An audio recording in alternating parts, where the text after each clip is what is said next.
का बच्चा दौड़ रहा था।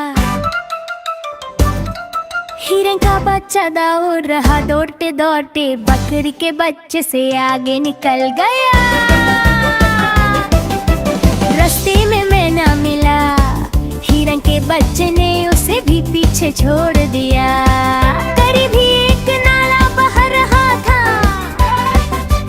हिरन के बच्चे ने छलांग लगाई और नाला पार कर लिया।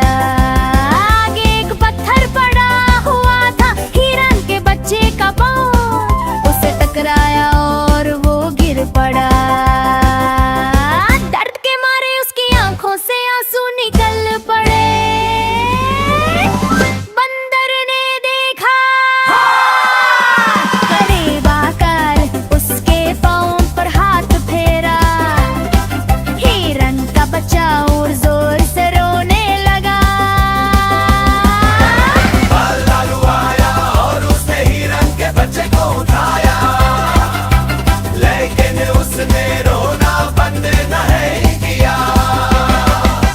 इतनी में उसकी अम्मी आ गई, बोली बेटा हम इस गंदे पत्थर की पिटाई करेंगे, तुम चुप हो जाओ। वह बोला मम्मी ऐसा नहीं कीजिएगा। पत्थर भी रोने लगा।